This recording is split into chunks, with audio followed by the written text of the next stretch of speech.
Well, good evening, everyone. Thank you for taking part of your Friday evening to join us. My name is Tanya Lubis, and I'm the director of the Center for Culturally Responsive Practices and the Oregon Teacher Pathway Program at EOU. And this is our 10th anniversary of having this professional development series each year on campus. So really exciting for us.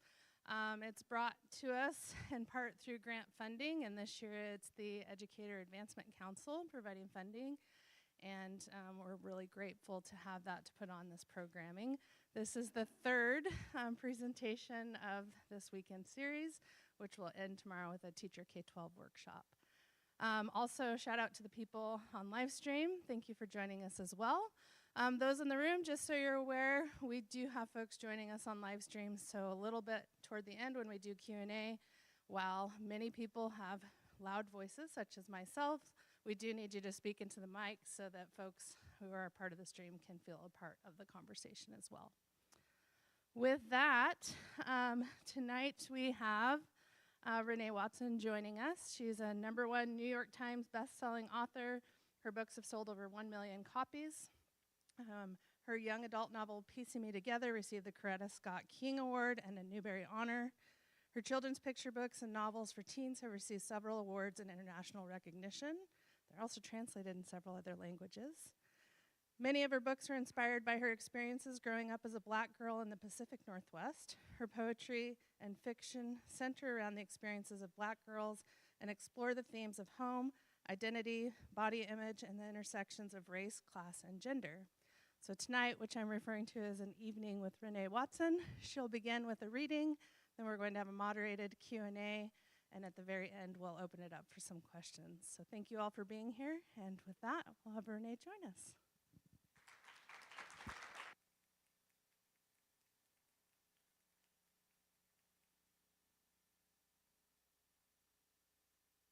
For having me. Thank you for that beautiful welcome. I have been so embraced by your community. Yesterday was my first time meeting your students, and I had a great time with faculty and staff today, this afternoon. So it's really good to be here, and it's good to be in community with all of you. I am going to do a reading and some talking about my work, what I hope my work does in the world, what I think poetry and art can do in the world, and then we'll be in conversation. I started off with this poem earlier today. It's kind of a tradition of mine to always introduce myself to you by telling you where I'm from. I have Jamaican roots. I grew up in Portland, Oregon, and I live in Harlem now. I live in New York City. I was born in Paterson, New Jersey, but my family moved to Portland when I was 3. So technically, you know, I'm from Portland. I got to claim Portland as home. But I'm a Jersey baby, though. And so this poem honors those places and the people who raised me. And after I read this poem, I'm going to go into a few poems about joy and celebration. I think we talk about storytelling as a way to connect with folks. I like to start in the joy. And a lot of times in our classrooms when we are talking about social justice, education, or equity, we immediately go to the really hard things. And I think first and foremost, we ought to just take a moment and celebrate that we're here, that we've survived, that our people have survived, and that we're figuring it out still, how to live together in this democracy. And so I want to always start in a place of celebration and honoring the hard things I've been through and the people who loved me and shaped me and make me who I am. So these few poems, mostly from Black Girl, You Are Atlas, will be poems of celebration and healing. Where I'm from. I'm made up of East Coast hip-hop and island tradition. I'm from Baptist hymns and secular jigs, tambourine playing, late night staying at the church house or my friend's house or their friend's house on the weekends. Where I'm from, there are corduroy hand-me-downs and family keepsakes, family pictures on the wall, open Bible on the coffee table. I'm from that side of town, where the media only comes for blood shed, blood wasted, never for blood restored, celebrated, or regenerated. I'm from hopscotch and double dutch, from hide and go seek and Pac-Man. I'm from curry goat, rice and peas, and beef patties. From turquoise blue water, white sand, and dreadlocks. Reggae is in my blood. Grew up in the Pacific Northwest, A place where rain falls more than sun shines. I'm from Douglas firs and pine trees, where we walk and drive up windy roads to Mount Hood and escape to the beaches on the Oregon coast. Where I'm from, music takes away the blues. I'm from Bob Marley, Mahalia Jackson, Aretha Franklin, James Brown. I'm from Jackson 5 Records and New Edition tapes. Where I'm from, we rewind tapes over and over and over again so you can write down the lyrics and memorize them. Where I'm from, the whole neighborhood is your family. Ladies sit on their porches looking out for you, shooing away boys like flies, calling your mama to tell her what you did before you can get home and lie about it. Where I'm from, people ask my friend, "Is that your hair?" And she says, "Yeah, it's mine. I bought it." I'm from divorce, being passed down to children like a family heirloom. From single mamas pushing strollers, praying that their babies don't have the same struggles as them. I'm from a little, goes a long way. From sun's gonna shine after the rain. I'm from persevering souls and hardworking hands, from a people destined to make it to their promised land. I'm from been there, done that, can and will do it again. Now you, tell me, where you from? Thank you.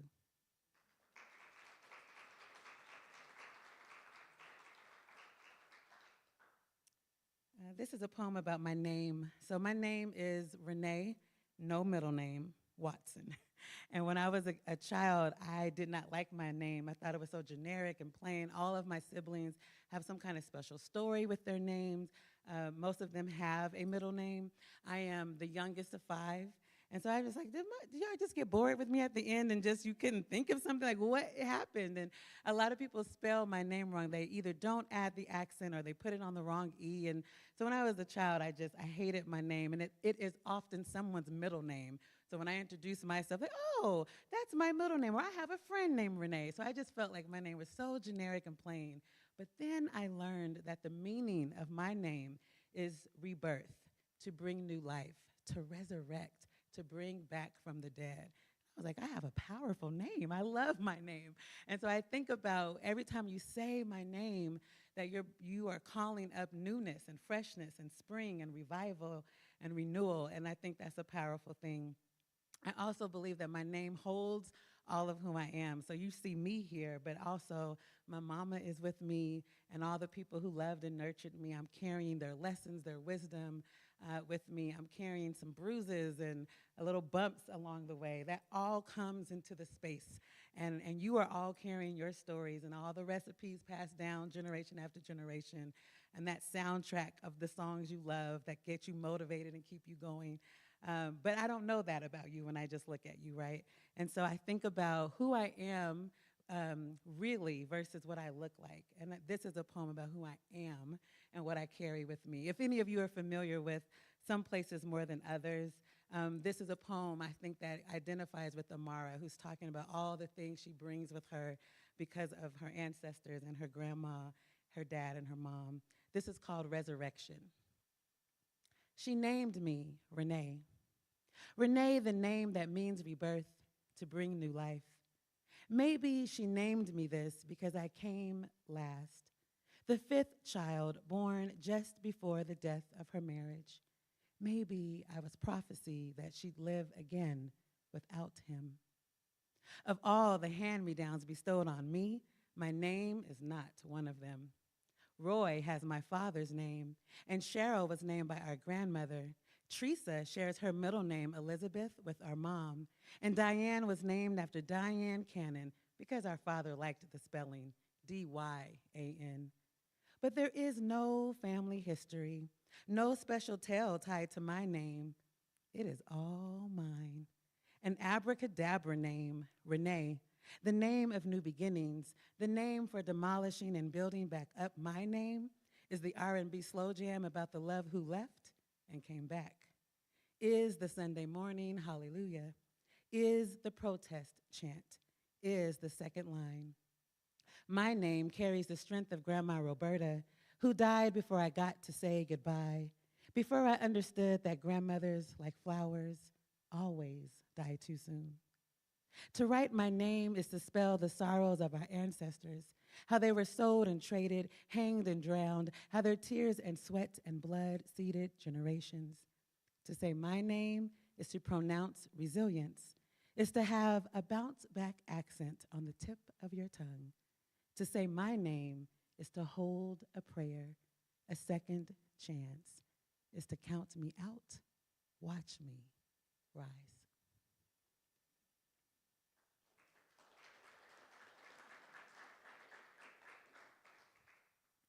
A black girl gives thanks. For the aunties by blood and by choice, who knew how giving warning by look or clearing throat or sitting forward just enough to get the point across. For every peppermint candy and Werther's original smuggled from hand to hand on Sunday mornings. For hand clapping games and hula hoops and roller skates and brown baby dolls and brown angels on top of Christmas trees. For all the gossip swirling round two young ears at the family gathering. For the prayers and warnings, for the advice asked for and the advice given anyway. For pressing combs and royal crown hair grease, for brown hands that braid and twist thick tresses, for the way, girl, is song, is confirmation, is chastisement, is prayer. For cornbread and honey butter and always crock pot holding home.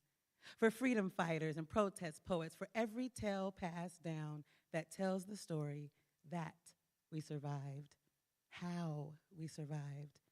Oh, give thanks. Oh, give thanks. So those are some poems. Thank you. I always say this, poetry readings can be a little awkward because like, do I clap every time? Should I? You can snap, you can just smile at me, you can nod, you can cry. We're all in community together, and I don't mind a little amen or mm-hmm now and then. I'm going to read one more celebration poem before I talk about ways in which I try to have my art also push back against the world, against stereotypes and judgments and injustice. And this poem kind of segues into that. This is from Watch Us Rise, which I saw someone with that copy here. This is in the voice of a character, but very much I relate to her. She's fighting to be seen. And she's saying that even though you see the frame of what she looks like, you could have so many judgments on her wide, big frame, her dark skin, her kinky hair. There's so much that she holds and is bringing and that she's proud of. And she's not ashamed of her size, her skin tone, her hair texture, and that is not all that she is. She's a theater student. Her name is Jasmine, and she is trying to be heard and cast in a role that is beyond kind of the stereotypical things that big girls get casted for, which is the loud best friend, the sidekick person, you know. So she's advocating for herself and also just wanting to be seen. This is called This Body. My body is perfect and imperfect and black and girl and big and thick hair and short legs and scraped knee and heart beating and hands that hold and voice that bellows and feet that dance and arms that embrace and my mama's eyes and my daddy's smile and my grandma's hope. And my body is masterpiece and my body is mine.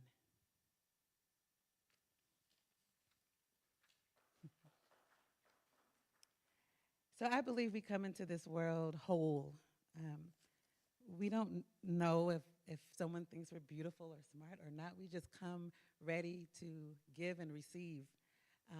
And in my personal experience, I was nurtured very much. And I would believe the women who were raising me and who were telling me that I was capable of doing anything, that I was smart and talented and brilliant and beautiful. And it wasn't until I went out into the world and realized, oh, not everyone agrees with my mama. There's things about me that are not considered lovely or smart or beautiful and intelligent. And there's this fight, this constant fight my whole life to hold on to what I know is true about myself in a world that is trying to break me. And so in piecing me together, Jade is very much in that situation. That story is not my story. But I relate to how she feels, right? And so she is trying to ask the question, How do I remain whole in a world that wants to break me? And in this moment, she is a part of a mentoring program that she does not want to be in. Uh, she would rather be doing a lot of other things, and she's been selected to be a part of a mentoring program. She's one of 12 girls, and each of them has a mentor. And in this scene, they've gathered at Sabrina's home, who's the leader of the group. And she's very wealthy, and her home is very fancy. And Jade has never been in a home like this or had the little, sandwiches with the crust cut off and the cucumber in the water. She's like, what is this? And the women have asked the girls to write a question down that maybe they don't want to ask out loud. So they anonymously write it down. We're going to put it in the bag, shake it up, and we're going to have a conversation. Jade is trying to figure out what her question is going to be, and the girls are kind of asking what she feels are superficial questions, makeup tips, and dating advice. And she's like, really, if we have to be here, can we please talk about something that matters? And she's just not quite sure if these bougie women are going to be able to answer her real question. This is from Piecing Me Together. There are 12 girls who've been selected for the Woman to Woman Mentorship Program. 12 seeds, 12 prayers, 12 daughters, 12 roots, 12 histories, 12 reasons, 12 rivers, 12 questions, 12 songs, 12 smiles, 12 yesterdays, 12 tomorrows. Sabrina ends the night with a talk about following our dreams and believing in ourselves. You have to believe you are worthy of love, of happiness, that you are worthy of your wildest dreams coming true. When she says this, so many thoughts rush through my mind. I am thinking about how Mom had plenty of dreams, and EJ is not short on self-confidence. And Lily has known she wants to be a poet since we were in middle school, so it can't just be about believing and dreaming. My neighborhood is full of big dreamers, but I know that doesn't mean those dreams will come true. I know something happens between the time our mothers and fathers, teachers and mentors send us out into the world telling us the world is yours and you are beautiful and you can be anything, and the time we return to them. Something happens when people tell me I have a pretty face, ignoring me from the neck down. When I watch the news and see unarmed black men and women shot dead over and over, it's kind of hard to believe this world is mine. Sometimes it feels like I leave home a whole person, sent off with kisses from Mom, who is hanging her every hope on my future. By the time I get home, I feel like my soul has been shattered into a million pieces. Mom's love repairs me. Whenever Mom's cooking is simmering on the stove and EJ's music is filling every inch of the house and I am making my art, I believe everything these women are saying about being worthy of good things. Those are the times I feel secure, feel just fine. I look in the mirror and I see my dad's eyes looking back at me, my mom's thick hair, thick everything. And that's when I believe that my dark skin isn't a curse, that my lips and hips, hair and nose don't need fixing, that my dream of being an artist and traveling the world isn't foolish. Listening to these mentors, I feel like I can prove the negative stereotypes about girls like me wrong, that I can and will do more, be more. But when I leave, it happens again, the shattering. And this makes me wonder if a black girl's life is only about being stitched together and coming undone, being stitched together and coming undone, being stitched together and coming undone. I wonder if there's ever a way for a girl like me to feel whole. Wonder if any of these women can answer that.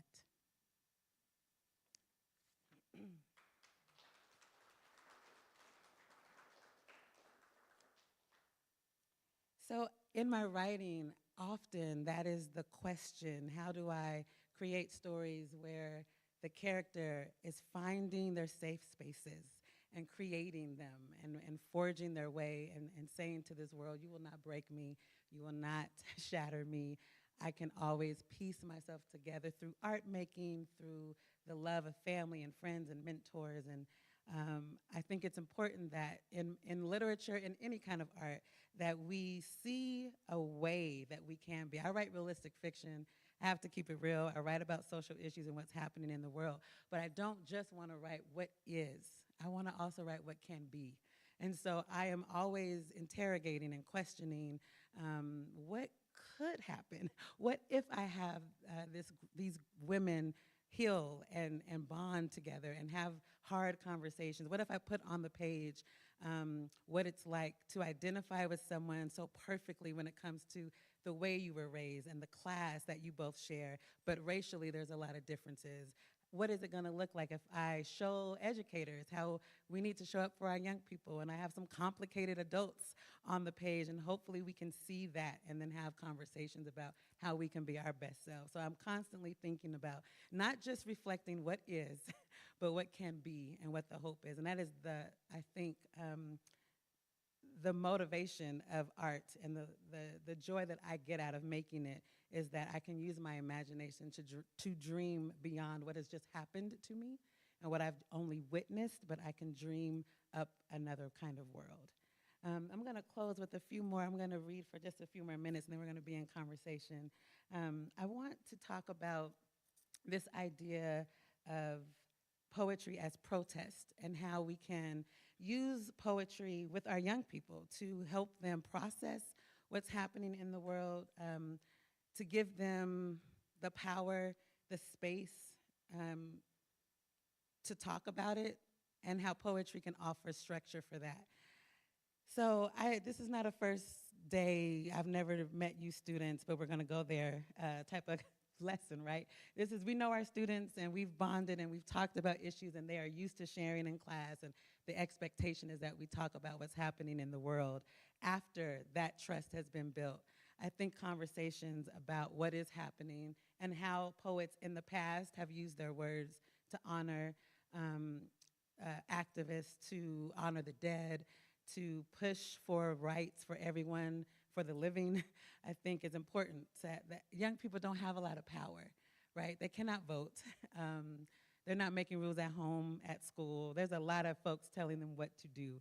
But in their art making, they have power to say some things and to show up in their art the way they want to. So this poem is a poem for Breonna Taylor. If you're not familiar with her story, please get familiar with what happened to her. While she was sleeping, her home was raided, and she was killed. She was murdered. And this is a poem about her. I remember when I saw her face on the news, I was like, she looks so familiar. She looks like someone I know. And it just shook me to my core that she was just a regular, everyday person trying to live her life. And in that moment, literally resting, and something so violent happened to her that she was not a threat in that moment. But just broke my heart. And so I turned to poetry to process. But a blank page, free verse, is overwhelming because those emotions were so intense that I could not just write in my journal from nothing. So I turned to formula poetry when it's something heavy and I need structure and I need rules and I need to be told this many lines, this many syllables, repeat this line. You know, it helps me keep my emotions intact. And so for educators who are here, and joining us virtually, I want us to think about how we can use haiku, sonnets, pantoums as structures for the heavy things so that young people don't just have a blank page with no structure to write about these types of topics. So this is a pantoum, and a pantoum tells you which lines to repeat. So you're going to hear some lines repeated, and it's because that is what the formula is telling me to do. A pantoum for Breonna Taylor. And like all Black women, all you wanted was rest. Breonna, whose name means noble, exalted one. Breonna, whose name is an anthem in our throats, we grieve your possibility, your every about to. Breonna, whose name means noble, exalted one. Breonna, who reminded us that Black women are not even safe in our sleep. We grieve your possibility, your every about to. We love you like a play cousin, love you like you belonged to us. Breonna, who reminded us that Black women are not even safe in our sleep. We lift your memory high, high. We love you like a play cousin, love you like you belong to us, love you because you were like every Black woman, so regular, so majestic, all at once. We lift your memory high, high. Brianna, whose name is an anthem in our throats, love you because you were like every Black woman, so regular, so majestic, all at once.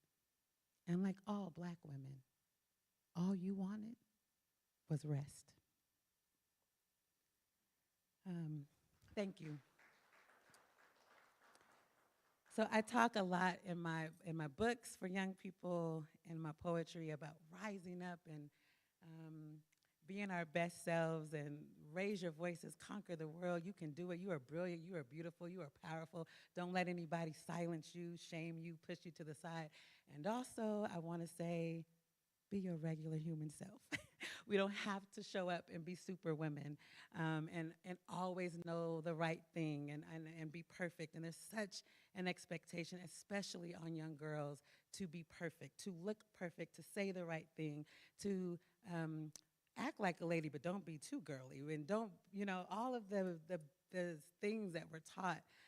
So this poem is about showing up as my regular self, and that is just enough, that I don't have anything to prove, and that none of us have anything to prove, that it is okay. The miracle is that we are here, and we have survived. You have survived some global things that have happened, right? We know we've all been through a pandemic.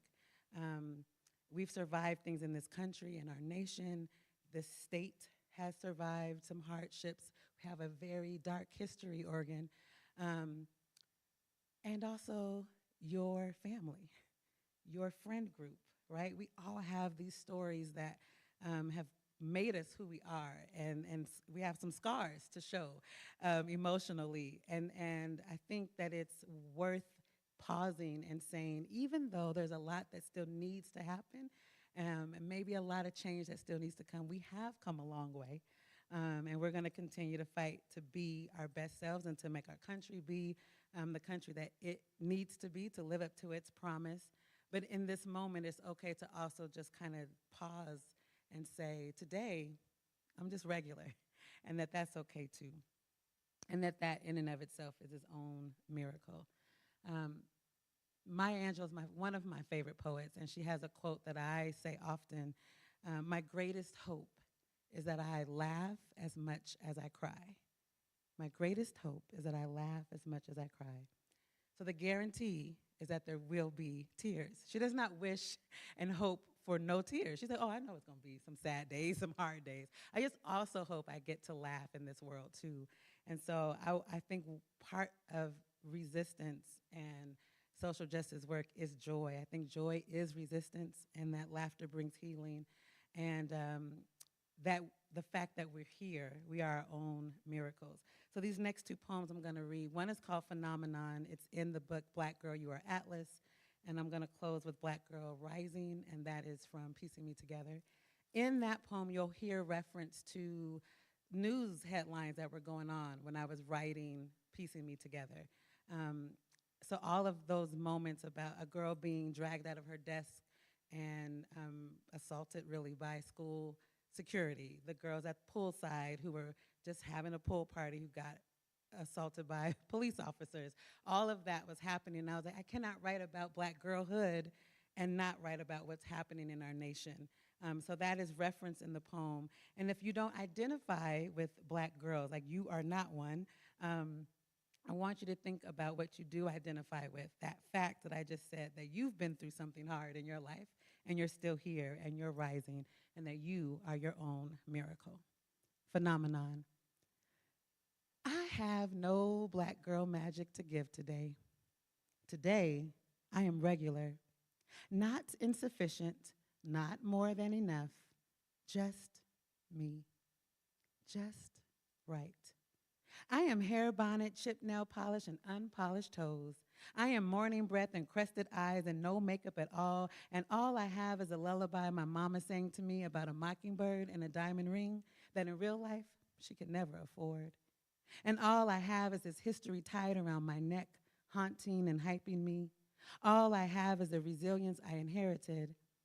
All I have is this drum in my chest, beating, thumping, reminding me that I have survived all my yesterdays. The magic is always me. The miracle is that I even exist at all. Black girls rising. Our black bodies sacred. Our black bodies holy. Our bodies our own. Every smile a protest, every laugh a miracle. Piece by piece, we stitched ourselves back together, this black girl body that gets dragged out of school desk, slammed onto floor, tossed about at poolside, arrested, never to return home. Shot on doorsteps, on sofas while sleeping and dreaming of our next day, our bodies. A quilt that tells the story of the Middle Passage, of roots yanked and replanted our bodies, a mosaic of languages forgotten, of freedom songs and moaned prayers, our bodies. No longer disregarded, objectified, scrutinized, our bodies our own. Every smile a protest, every laugh a miracle, our bodies rising, our feet marching, legs dancing, bellies birthing, hands raising, hearts healing, voices speaking up, our bodies. So black, so beautiful, here, still, rising, rising. Thank you.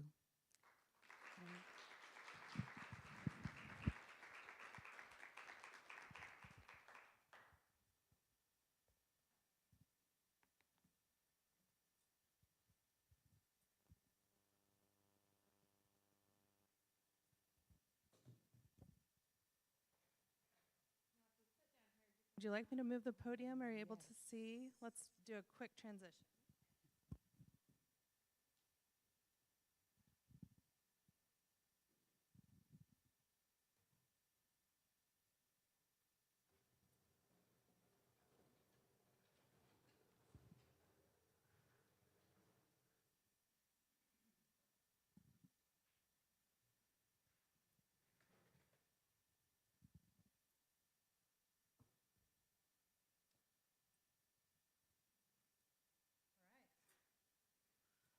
We're just going to have a conversation. I have a few questions prepared and that I've thought about throughout the day. So we're going to start with, what was the first book or piece of writing that had the most profound impact on you? So poetry is my first love. I grew up reading and loving the Ramona series. As a Portland girl, it was so cool to me that Klickitat Street was a real street. I was like, wait a minute, I know this street. I know this library that she's going to. So I was fascinated that this little girl lived in my city.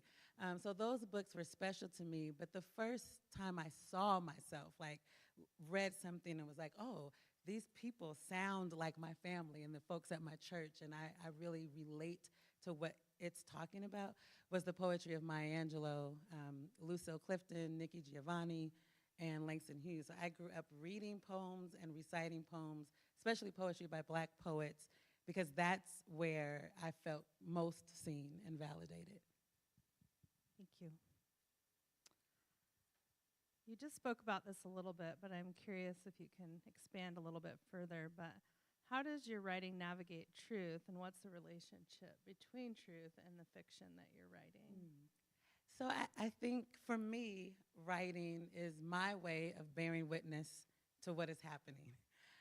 So that's the truth of it, is things like this happen in real life, right? And so that includes the pain, but also, like I said, the joy. So things like Ryan Hart, you know, and her racing her brother on her bike. That happens in Black communities too. We play and have fun, and it's not always social justice and, you know, the struggle and the civil rights movement. Like, yes, that's part of it, but it's also the stinging and jokes that happen at a family dinner table. So I want that on the page as much as I want the young ladies who are protesting and Watch Us Rise and demanding that their school actually listens to them and validates them. So in that way, I'm writing about the young people I know who are smart and intelligent and wanting to have these kinds of conversations. And then I'm just adding in what I wish could have happened. Sometimes I'm rewriting history. Sometimes I'm dreaming of what could be. And then hopefully I'm just being a good writer. I think the most important thing that I want to be, I want to be a good storyteller, and I want to tell a story that is compelling. So that might have some lessons that are learned, but that's not my goal. It's not to teach anything about race or class or gender. My goal is to just kind of show a mirror and say, this is what's happening. What do you want to talk about from these characters? Who do you relate to? And who's pushing you to be better? And who don't you like in this book? And having those conversations as I think really important. So yeah, when I'm coming to the page and thinking about fiction especially, it is writing what I've seen, so the bearing witness, and then using my imagination to fill in the rest. Thank you. You've shared a little bit about your family, and we've had the pleasure of meeting your sister. So how does your family influence your writing and your professional career outside of the home? Outside Or is it all intertwined? So, I can say, they support me, which is no small thing. I think when you grow up in an economically poor family, encouraging someone to be an artist is not really the first thing that comes to mind, right? A lot of folks like me, our parents want us to do a profession that is guaranteed benefits and good pay and all of that, right? So I'm so grateful that my mother was like, you want to be a writer? Okay, like, yes, we're going to get you in summer writing programs and buy journals and encourage. And she listened to every story and poem I read to her. I would sit on the kitchen floor while she was cooking, and she would listen to all my, and I'm talking when I was like 7. So these were not great stories that she's listening to. And, she encouraged me. So there's that part of it. But there's also just our family, we are storytellers. And what I mean by that is even though that we're not all writers, if you get us together and you ask someone, how was your day? Oh, it's not just going to be fine. It's going to be, well, I went to work and my coworker said, and then they're going to get in the voice of that coworker and act it out. We are very active in our storytelling, and that's how I grew up. So I think that has just been so embedded in me to just the sharing and exchanging of story, that even if I wasn't a published writer, I would be a storyteller, if that makes sense. And that comes from dinner table conversations, car rides, and nighttime, being bored and not having anything to do and making up stories together. Last night we had dinner with the students, Yes. and you shared a bit about how art influences your writing. Can you share a bit more about that? How visual art? Visual art, yes, sorry. I don't know what I said last night. We were talking about collage. Okay. So I don't remember what I said, but I will say that I love collage. It's my favorite art form to create myself, because I'm not that great at drawing or painting or some of the other things that I feel like have to have a certain level of skill to be able to do well. Whereas tearing and cutting up something and putting it together to make something, I can do that because I don't have to be perfect. The tears don't have to be perfect. And it's cathartic. It's healing to see this mess and make something out of it. And so my background is in art therapy and working with young people to use the arts to cope with trauma.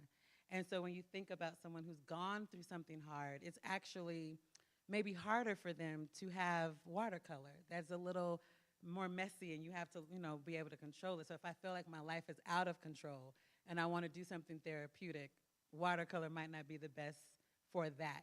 But collage is great for that, because I am taking stuff and putting it together, and I have a lot more control of the outcome. And so I learned that as I was studying and being in school for creative arts therapy, and it shows up mostly in piecing me together. But I think in all of my work, I'm constantly thinking about how this horrible moment, this sad thing, this thing that made me angry, this joy, this triumph, this success comes together to make a whole Renee.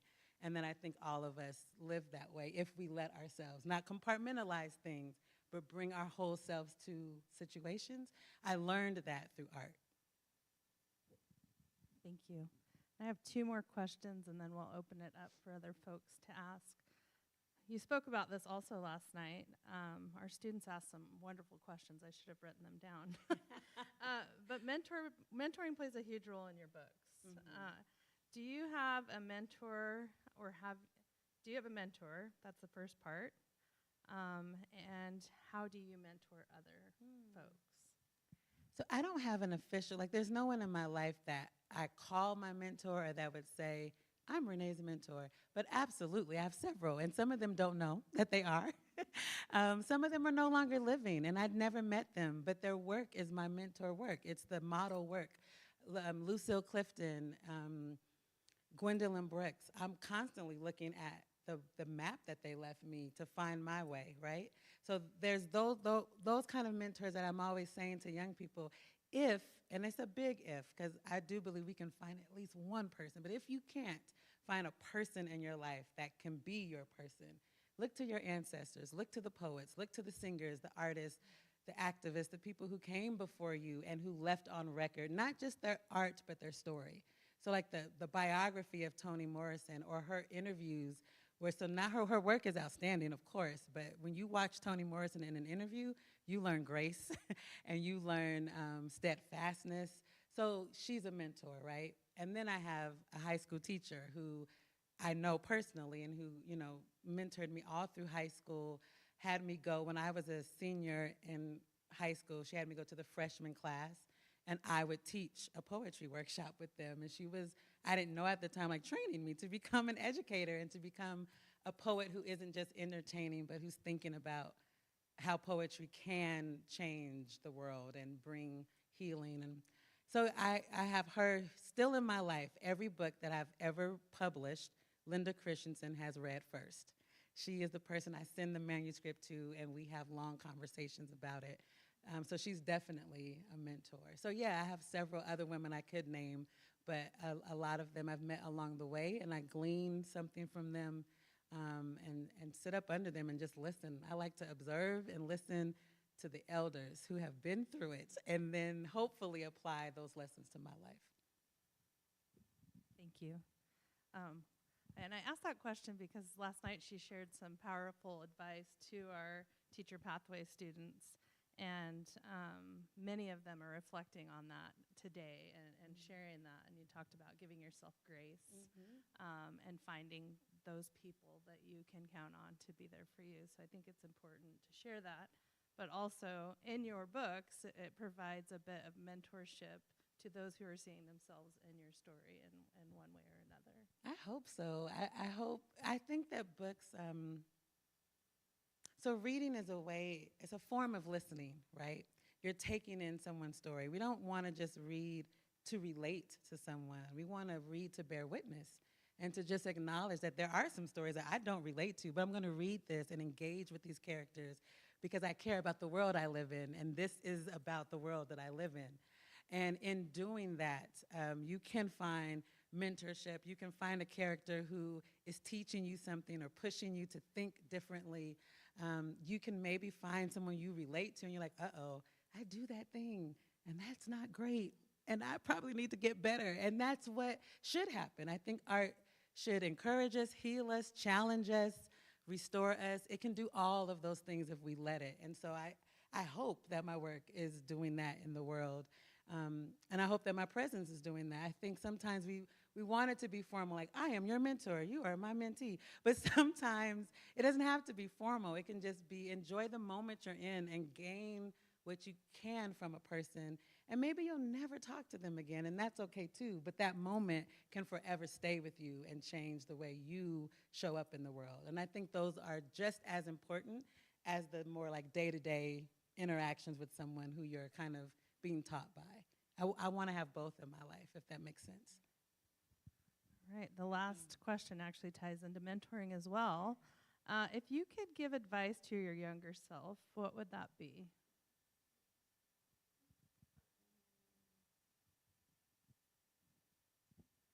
What would that be? I would tell myself not to be afraid of succeeding.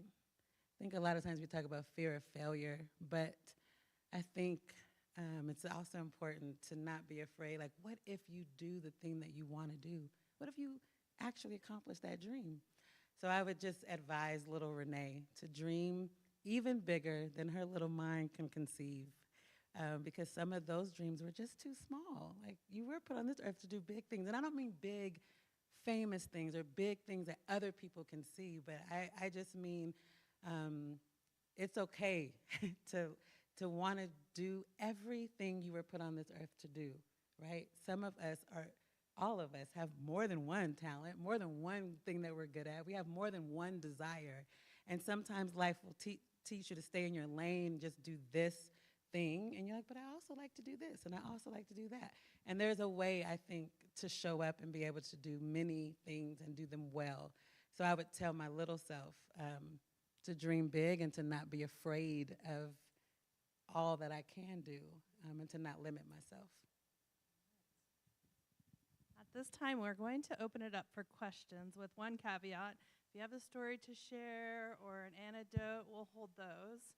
But if you have a question that you'd like to have Renee answer in our last 10 minutes together, we'd love to offer you that opportunity. And I'm also putting it in the chat. That's why I'm looking at my phone. I'm not posting my BeReal. But just in case our YouTube folks have a question, I'll have them do that as well. So at this time, if there's any questions, and Angela is going to run the mic for me.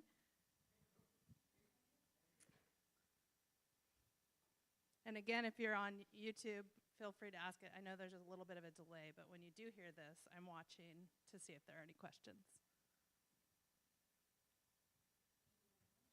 And if you have a question, you could ask first. Do you write every day? No, I don't write every day. I travel a lot. I'm on book tours a lot, so I don't have the time to write every day, but I do writerly things every day. So it's not always me writing the story, but I might be researching or drafting, brainstorming, making lists. So I'm constantly being a writer and doing writerly things, reading, listening to audiobooks, but I'm not always working on something.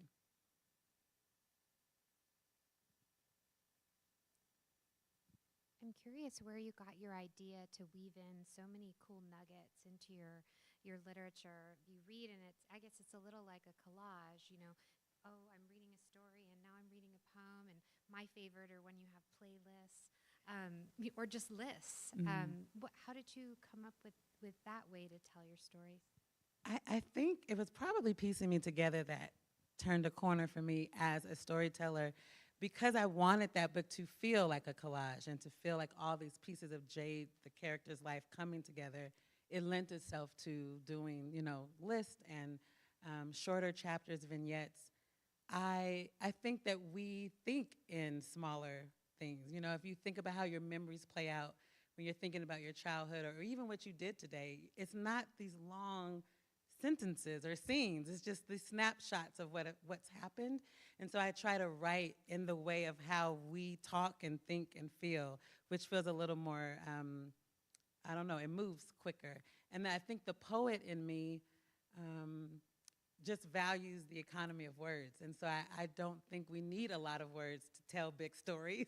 And this is a thing that my editor and I are, she's always like, you can give us a little bit more, though. This is, a short novel. I'm like, yeah, but I've said all I need to say. I feel like, so I am a poet first, and I think that also shows up in my prose.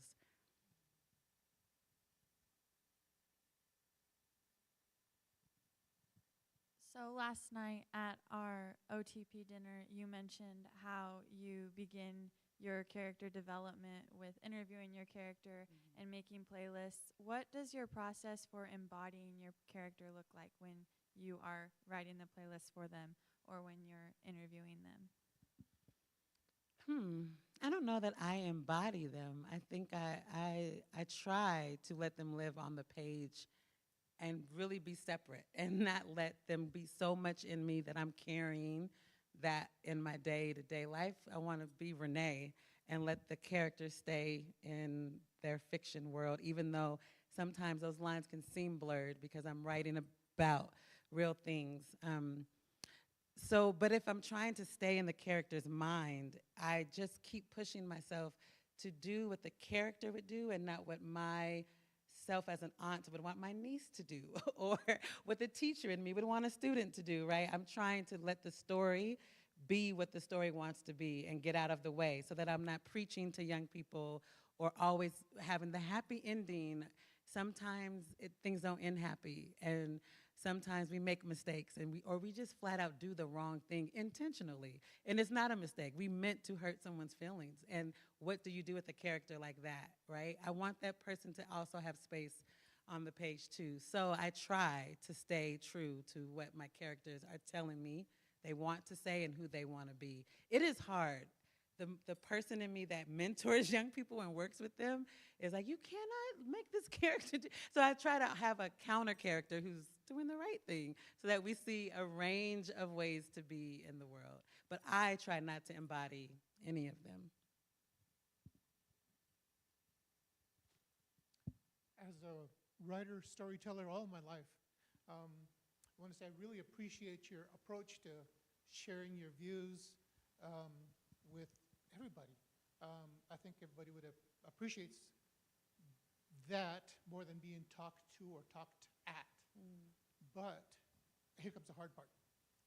How does your presentation and your back and forth, your relationship with your audience change when the faces of color change? When you have an audience like this versus a group that's got, say, my face color, or say your face color. So I don't change who I am. I am who I am, and I show up as me. And I feel like if I've been invited, you know who I am, right? You all have, you've read my work, you're familiar with it enough that you know what you're gonna get. So I try not to change, but I do try to respect my audience, right? And to be gentle. Some audiences are on their learning edge, and I will be with you if we're in that learning phase, and some folks have moved past some of maybe the introductory things with social justice education. I'm open to all of that, but as far as me changing, I try to be who I am and just be consistent. I will say the response is always different, but that's even within the Black community because we're not a monolith, right? So there are some audiences that are all people of color or all Black, and they might be more verbal in responding to me. So I saw a lot of you nodding and smiling at me. They would have been like, yes, girl, yes. And they would have said it out loud and snapping and clapping. Like that's, our culture. We respond in that way. So sometimes the audience feels different, but then I know it's still resonating because of what happens in the Q&A or when I meet and talk with you one-on-one. So I've learned to just show up as Renee. And if people receive it, they receive it. And if they don't, they don't. But most of the time, people do. And that means a lot to me. So, yeah, I don't try to cater to who's in the room. I just try to be who I am. We have a question online. Actually, one of my online students, so hello. Hello. Extra credit. Yeah. Extra credit. Would you have any advice for educators when a student's trauma is expressed through poetry? I would first tell that student, you are so brave. You are so brave for sharing your story. And this sounds like it was really hard, and I want to check on you to make sure you're okay. As an adult, I write about something traumatic that happened to me a long time ago because I have distance from it. But you're still a young person, and you don't have a lot of distance. So I want to just make sure you're processing this. Do you have a therapist? Do you have a friend you're talking to? Do you have someone in your life other than me that you can talk to about what's happening? I would have that conversation. But I would first make sure that they knew, I see you, and I appreciate that you trusted this classroom, you trusted me, that you would share this story. And if I feel like, oh my goodness, this is too much, I cannot, inside, I could be like, what? I don't know what to do. But I am going to put on the face for my student and be there for them. And then I'm going to go also get support. So I'm going to say to the student, make sure you're getting support, and I might refer them. And then I need to maybe talk and debrief and talk to someone and just like, today, a student shared, and we need to do that. We're human as the educator and the adult in the room. And sometimes we just need to say, I don't even need advice. I just need to tell you what happened. I need you to see me as I'm seeing my students and showing up for them. I need someone to show up for me. So get yourself support too.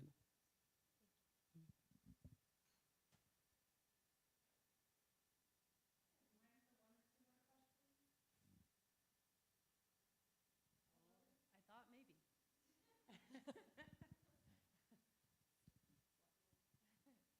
So, how would you encourage the person that's intimidated or thinks they hate poetry?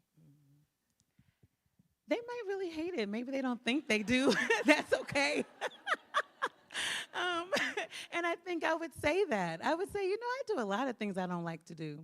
But so today I want you to give it a try. I just want you to read this poem. And you can tell me why you don't like it by writing a better poem. Since this one is so horrible, I want you to write one that you feel would be a better way to talk about this theme or this topic.